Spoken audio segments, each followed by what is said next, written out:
Hi guys, it's Mrs. C here with Cycle 1, Week 10. I cannot believe it's Week 10. Like, we only have 2 more weeks, which is just crazy to me. Except that this morning it was like frosty and freezing cold outside, so it did feel more like winter. But I think my October just went by so fast that it hasn't even felt like fall yet to me. So, anywho, we'll jump right in. So, we'll start with geography, which I always do. I'm not doing anything, again, I've said this on the other videos, so I'm sorry if I'm being repetitive, but I'm not doing anything really extra special for geography. These older kids are able to find the locations. A lot of them have already been exposed to them before, and they are going for memory master, so I don't want to do too many cutesy songs or necessarily a bunch of mnemonic devices that don't lend themselves well to doing memory master. So we've just been finding the locations, pointing them out, going over them a few times. I will use, like today I put a P in the Pacific Ocean, and we put a K for Kyoto, an F for Mount Fuji, and a T for Tokyo, and then a J in the Sea of Japan. I will use letters just to help them remember which one's what when we're first going over them. And after we do that a few times, then I go ahead and do all of our geography review. So I go through and I just, again, if you go into your guide where you have the proof sheets, they're right there. Everything's all together, and it's on page 70. So we were going all the way back to week 5 this week, and I just went right through that and added it on.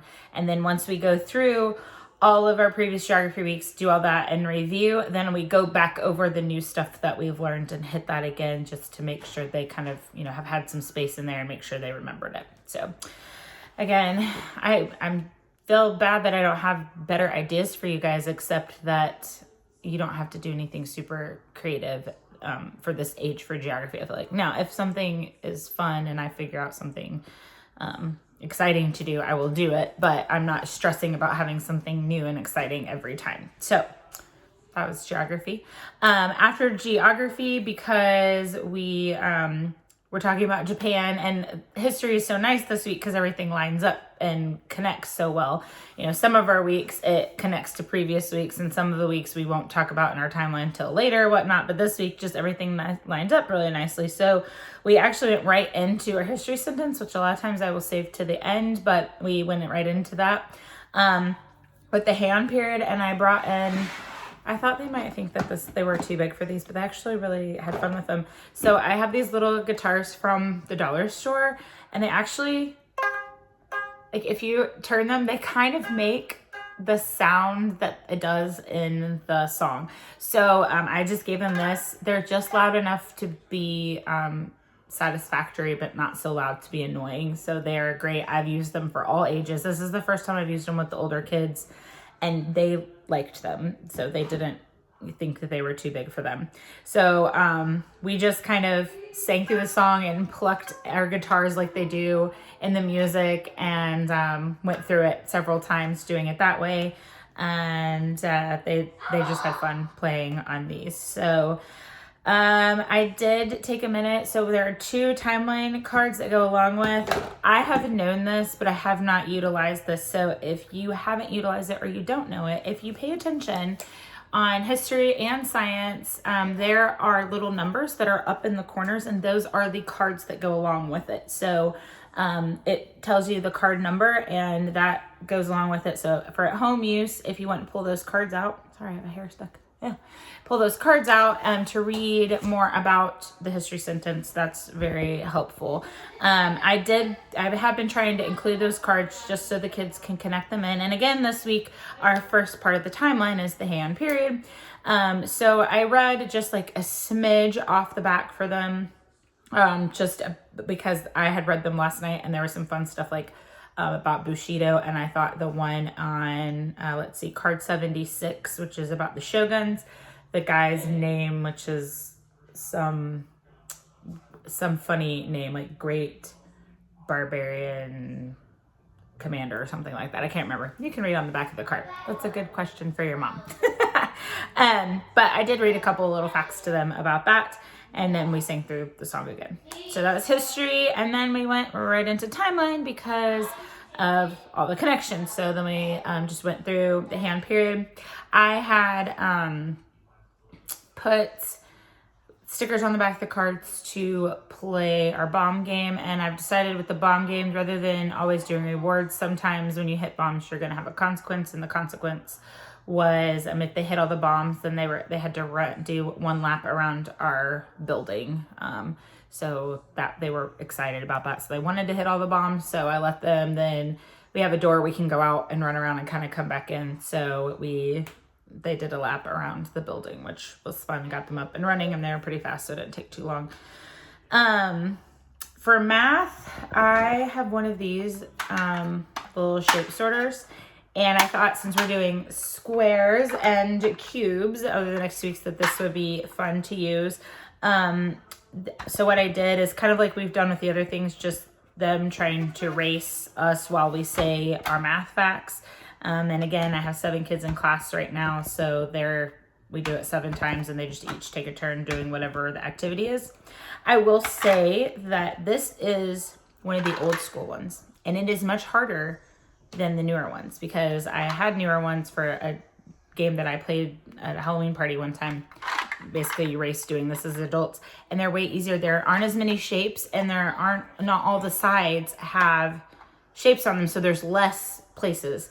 This is the old one. There's one on each side, and it's a different shape on every single side. There are no repeat shapes. So if you do this and you do it with a newer one, know that they might be fast. And that's okay. They're allowed to win. But this one was much harder. I got it out, and they're all like, oh, that's so easy. I'm totally going to be able to do it. And then they weren't. And I was like, haha.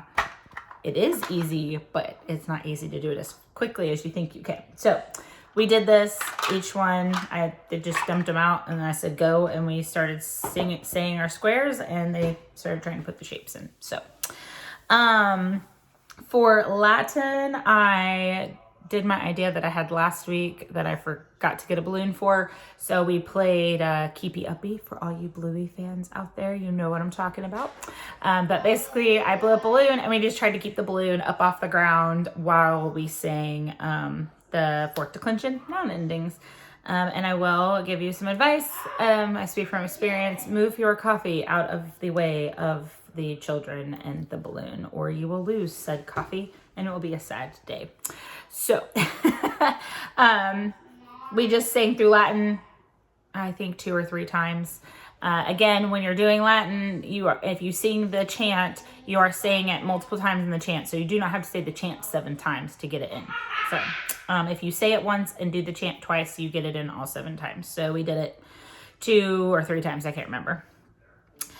For science, we have our leaf shapes. And again, I'm bringing the science card in, pointed out on the science card. It doesn't really have all of them on the science card because it just talks about leaves in general, not just the shapes. But I did kind of show them some of the shapes on the science card, and we talked about those for a second. And I gave them a mnemonic device, and they rolled their eyes at me, but also in Essentials, they were saying some of it. So they might have acted like they didn't like it, but I think deep down they really did. So if you line them up and you do the first 3, it's LOL. So linear, oval, and lobed as LOL. And then we moved cleft to under scale like and needle like. So we said scale like, needle like, cleft. And that was SNC, and that was so not cool.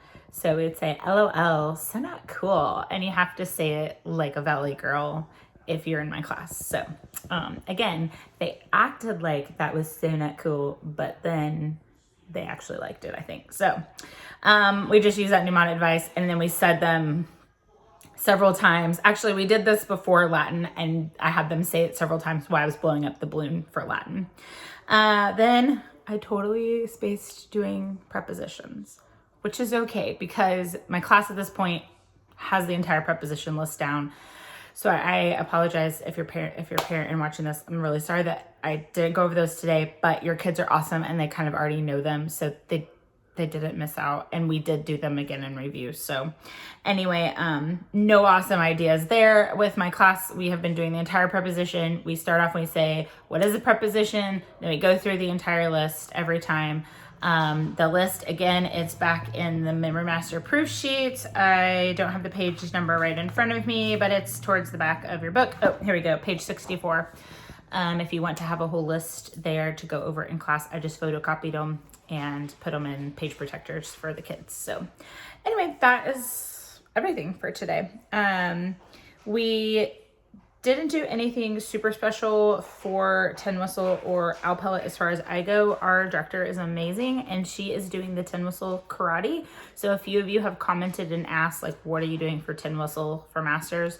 This is my first year doing Masters, so I don't really have like huge advice yet. I'm more of like a take it all in and then kind of sit and ponder through what worked and didn't. But my class is doing really well. We do have a lot of music knowledge, but they don't seem too terribly bored with it at this point. And the Tin Whistle karate has been very beneficial. So my director came in and tested my class today. And if you want to know more about that, I think there's tons of information on the Facebook page, the tutor Facebook page. And then if you are a member of CC Connected, you can probably find more there. Again, that's not something that I am personally doing, so I can't speak a ton of details about that, but you can find them fairly easily.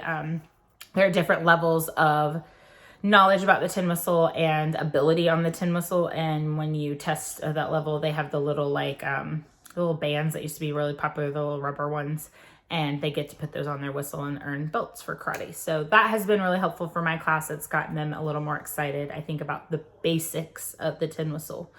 So that was today. And then a few of you have asked what I do for review.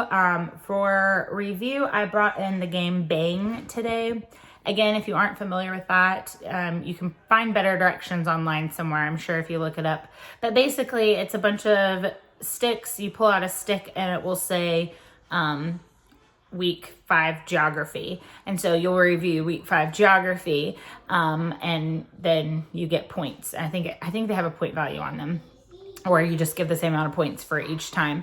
But some of the sticks say the word bang, and if you draw out a bang stick, you lose all your points and you start over. So it's just a fun game and it goes pretty quickly. With today, I brought that game to play, but I gave them the choice of playing that game, or we could go through really fast and go through our review and we just review week by week very quickly. And if they get done and we have time, whatever time we have left, they get to spend playing musical chairs to the Timeline song. And they just love musical chairs. I don't understand it, but it works. And we can get through all 6+1 weeks of review very quickly. Again, I have already done geography, so we're not having to get maps out and that stuff. And I use the Timeline song for that. So we're reviewing 5 different subjects. And so we went through all of those. And again, our prepositions, we just chant those all really fast all together. So we're not having to go through quite as much. So they can get through it very quickly. So they get through it very quickly, and then they get to play musical chairs, and they just think that's the best thing ever. So hopefully there was something helpful in there. And I hope you guys are having a great start to your November, the month of Thanksgiving. And if you're putting up Christmas decorations already, I'll be there with you soon. And if you're not, that's okay. I can still be thankful and have Christmas decorations up. So anyway, all right, guys, have a great week. I'll see you back next week.